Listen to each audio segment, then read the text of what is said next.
오늘 성경 말씀은 마가복음 1장 16절에서 20절 말씀입니다. 신약 54페이지입니다. 봉독하겠습니다. 갈릴리 해변으로 지나가시다가 시몬과 그 형제 안드레가 바다에 금을 던지는 것을 보시니 그들은 어부라. 예수께서 이르시되 나를 따라오라. 내가 너희로 사람을 낚는 어부가 되게 하리라 하시니 곧 그물을 버려두고 따르니라. 조금 더 가시다가 세베대의 아들 야고보와 그 형제 요한을 보시니 그들도 배에 있어 그물을 깁는데 곧 부르시니 그 아버지 세베대를 품꾼들과 함께 배에 버려두고 예수를 따라가니라. 아멘. 허영진 전도사님께서 부르심과 응답이라는 제목으로 하나님의 말씀을 전하시겠습니다.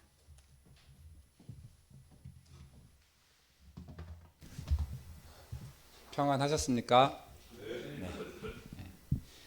네. 예수께서 내 제자를 부르시는 이야기입니다. 이 이야기는 5절에 불과하죠. 매우 짧습니다. 하지만 본문의 이야기는 굉장히 우리들에게 여운을 많이 남겨주는 이야기죠. 그래서 우리 인생의 어느 지점에서 예수께서 우리를 부르시고 또 예수님의 음성을 느끼게 될 때 이 이야기는 나의 이야기로 반복되는 그런 힘이 있는 이야기입니다. 본문은 예수님의 공생애 가운데 첫 번째 사건입니다. 이 첫 번째 사건에서 마가는 네 제자들에 대해 소개하고 있습니다. 네 제자는 바로 베드로, 안드레, 야고보, 요한, 이 네 제자와의 만남을 소개하고 있는 것이죠. 본문의 사건 바로 전 15절에서 예수께서는 말씀하십니다. 때가 찼고 하나님 나라가 가까이 왔으니 회개하고 복음을 믿으라. 이렇게 예수께서는 하나님 나라를 선포하고 공생의 사역을 시작하십니다. 예수께서 하나님 나라를 선포하시자마자 그 나라에 들어갈 사람을 부르시고 계시며 또 그들로 하여금 또 다른 사람을 초대하게 하시려는 계획, 너희로 사람을 낚는 어부가 되게 하리라, 이 말씀을 하고 계십니다. 본문은 짧은 문장 속에서도 구체적인 묘사가 또 있는데요. 시몬, 안드레, 야고보, 요한, 이 네 명의 이름이 나옵니다. 그리고 또 바다, 그물, 배, 품꾼과 같은 이런 명칭과 그물 던지는 행위, 또 그물을 깁는 행위, 이런 행위들의 구체적이지만 매우 간결한 이런 묘사가 있습니다. 이런 요소들은 우리로 하여금 이 장면에 대해서 연속된 판화들을 보는 것 같습니다. 연속된 판화를 이어붙인 영화의 한 이미지로 이 장면을 우리에게 기억하게 합니다. 본문은 예수님과 제자들의 첫 번째 만남을 묘사하고 있지만 너무나도 우리에게 숨기고 있는 이야기가 많은 것만 같습니다.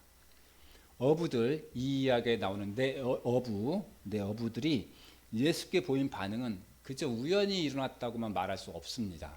그렇지만 거기에 대한 아무런 설명이 없습니다.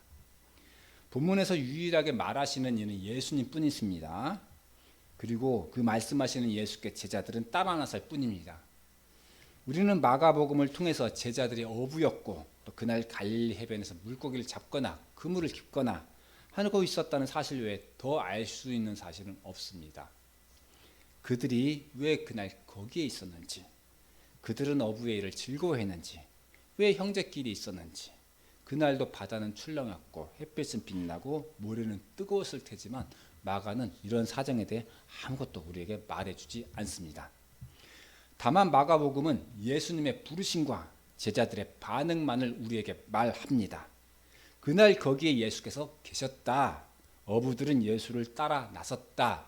이것만을 우리에게 말하고 이것만을 우리가 기억하기를 원하고 있습니다. 예수께서는 오늘 갈릴리 해변에서 두 쌍의 형제들을 만나십니다. 16절에서 베드로와 안드레 형제를 만나시고 19절에서 야고보와 요한 형제를 만나십니다. 그들은 평상시에 그들이 늘 하던 그 일들을 하고 있는 중이었습니다.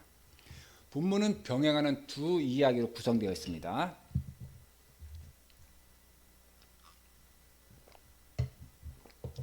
병행하는 두 이야기는 예수께서 이르시되 나를 따라오라, 그리고 땡땡땡 곧 그물을 버려두고 따르니라, 그리고 두 번째 곧 부르시니 땡땡땡 버려두고 예수를 따라가니라. 이 두 문장입니다. 이 두 문장에 오늘 본문의 축입니다. 이 두 문장은 마가복음의 두 가지 초점을 그대로 나타내고 있습니다. 예수님의 부르심과 또 제자들의 응답, 이 두 가지를 말하고 있습니다. 본문에서 마가는 우리에게 숨기고 있는 이야기가 있다고 했습니다. 그러나 사실은 숨기고 있는 게 아니라 일부러 말하지 않고 있을 뿐입니다. 마가도 본문의 자세한 상황을 말하고 싶었을 수도 있어요. 어떤 일을 이야기할 때 우리는 사실을 더 부풀려 이야기하거나 더 덧붙여서 이야기하지, 많이 있었던 일들을 막 가지를 치고 삭제한 채 뭐 중요한 사실만을 전달하게 되지는 않거든요. 그러나 그렇게 하면 마가복음의 독자들은 마가가 정말 말하고 싶었던 부분, 핵심적인 부분을 놓치게 될 가능성이 있어요. 그래서 마가는 마치 영화의 편집자처럼 중요한 부분만을 남기고 정말 보여주고 싶은 부분만을 이 마가복음에 기록하게 된 것입니다. 그렇다면 마가가 그토록 말하고 싶었던 내용은 뭘까요? 마가는 하나님 나라에 대해 말하고 싶었던 것입니다. 예수님의 부르심과 제자들의 응답이 서로 상호작용하면서 그 갈릴리 해변에서 실현되는 하나님 나라, 이것을 본문에서 독자들이 발견할 수 있기를 바랐던 것입니다. 마가복음에 예수께서 공생의 사역 중 제일 먼저 전하신 말씀은 하나님 나라였습니다. 마가복음 1장 15절, 이르시되 때가 찼고 하나님 나라가 가까이 왔으니 회개하고 복음을 믿으라, 이 말씀이었습니다. 하나님 나라는 예수님의 설교 메시지 중 중요 내용이지만 구약 성경에는 하나님 나라라는 표현은 등장하지 않습니다. 신약 시대에 와서야 비로소 등장하는 용어입니다. 하나님 나라는 근본적으로 하나님께서 최고의 주권을 가지고 다스리시는 하나님의 통치권을 말합니다. 통치권이 있다는 것은 통치를 받는 피통치자가 필요하겠죠. 통치를 받는 피통치자의 존재가 반드시 필요하고, 또 어떤 영토, 그러니까 우리의 현실 세계의 영토와 같은 공간적인 개념이 필요합니다. 그래서 한 나라를 구성하는 요소가 주권, 국민, 영토라면 하나님 나라에도 이 세 가지 요소가 필요하게 됩니다. 그래서 하나님 나라에는 하나님의 통치권, 그리고 택함을 받은 백성들과 하나님의 통치가 미치는 전 영역을 포함하는 것이 바로 하나님 나라입니다. 예수께서는 하나님 나라에 대하여 장차 올 하나님 나라와 이미 도래한 하나님 나라, 이 두 가지로 가르치셨습니다. 장차 올 하나님 나라에 대하여 예수께서는 하나님 나라가 이미 가까이 왔으니 회개하고 복음을 믿으라는 오늘 15절 말씀으로 가르쳐주고 계십니다. 마태복음 9장에서 우리에게 기도문을 가르쳐 주시는데요. 나라가 임하시오며 뜻이 하늘에서 이루어진 것 같이 땅에서도 이루어지이다 라고 하나님 나라가 임하기를 기도하라고 우리에게 가르쳐 주십니다. 마가복음 9장 1절에서는 여기 서 있는 사람 중에는 죽기 전에 하나님 나라가 권능으로 임하는 것을 볼 자들도 있느니라 라고 말씀하십니다. 예수께서는 이렇게 멀지 않아 도래할 하나님 나라에 대해 말씀해 주십니다. 그렇지만 예수께서는 이미 우리 가운데 도래한 하나님 나라에 관해서도 말씀하셨습니다. 누가복음 17장 20절에서 바리새인이 예수님께 묻습니다.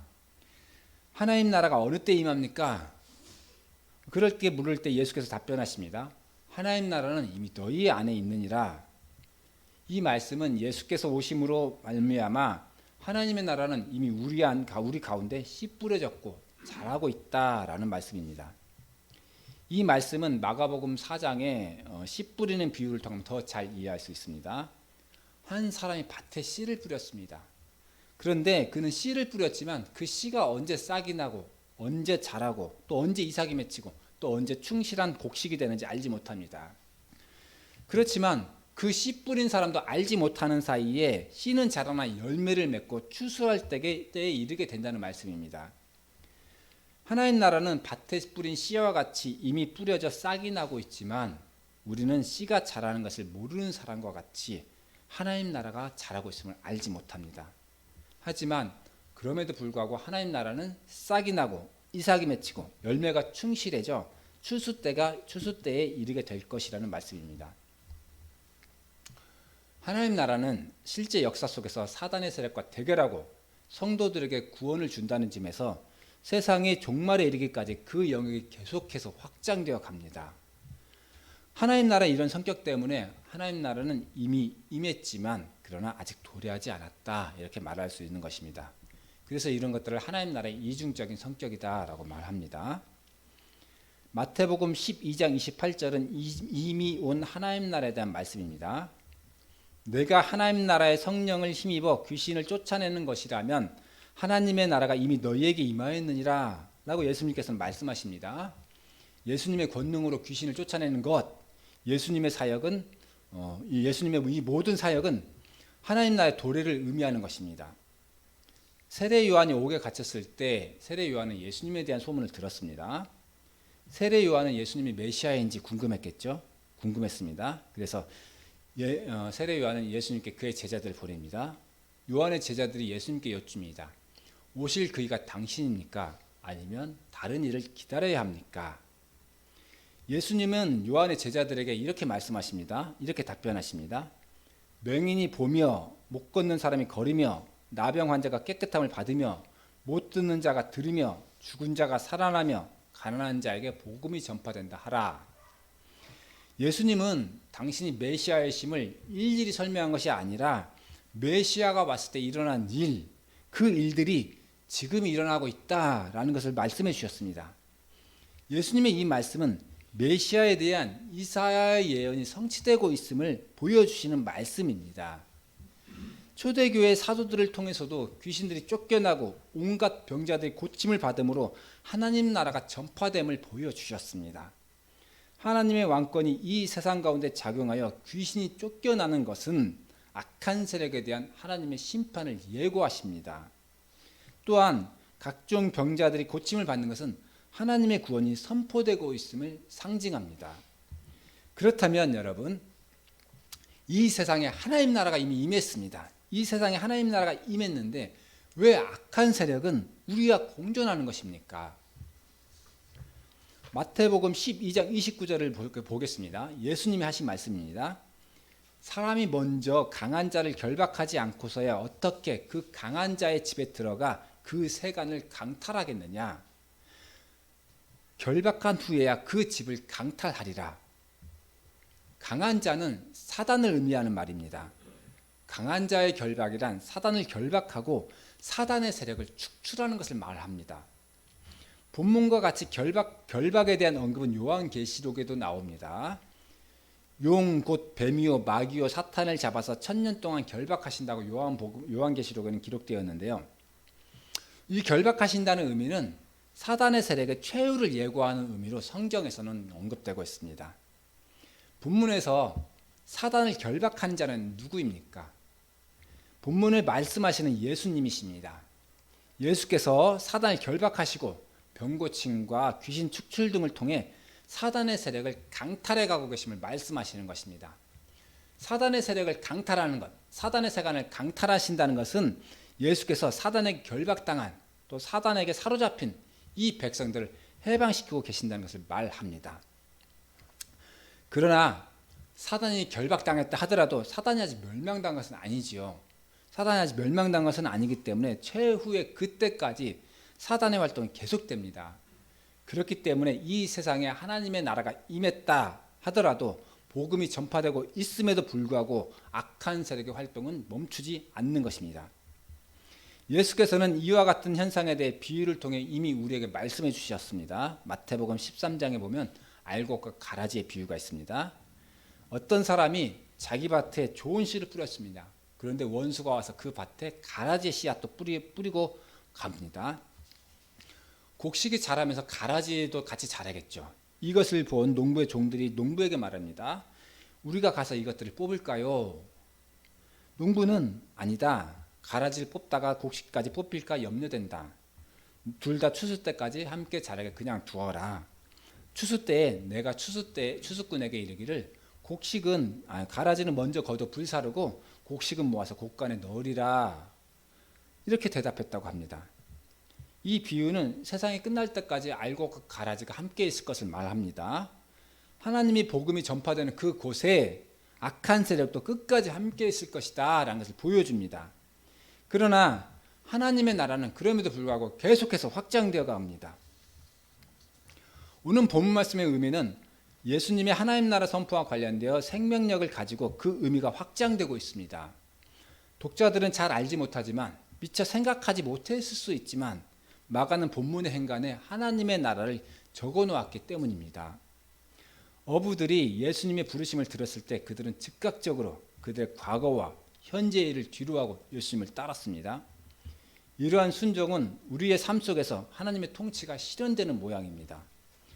예수님의 부르심에 응답하는 순종하는 제자들의 모습은 제자도의 시작을 알려줍니다. 내가 너로 사람을 낚는 어부가 되게 하리라는 예수님의 말씀은 제자가 간직해야 할 본질적인 내용을 우리에게 알려줍니다. 예수께서 공생의 처음으로 하신 말씀, 때가 찼고 하나님 나라가 가까이 왔으니 회개하고 복음을 믿으라. 이 말씀을 실천하고 따르는 것, 이것이 하나님 나라의 확장을 위한 실천적 삶을 살아가는 것이 제자의 삶의 본질적인 것이라는 것입니다. 예수께서 제자를 부르신 오늘 본문의 이야기는 오늘 본문에서 예수께서 부르신 제자는 오늘 본문의 4명만이 아니죠. 성경은 12명의 제자만을 특별히 언급해서 말하고 있기는 합니다. 하지만 이것이 제자의 숫자를 12명으로 한정 짓는다, 12명만이 제자다, 이런 말씀은 아니죠. 예수께서는 마가복음 3장 35절에서 이렇게 말씀하셨습니다.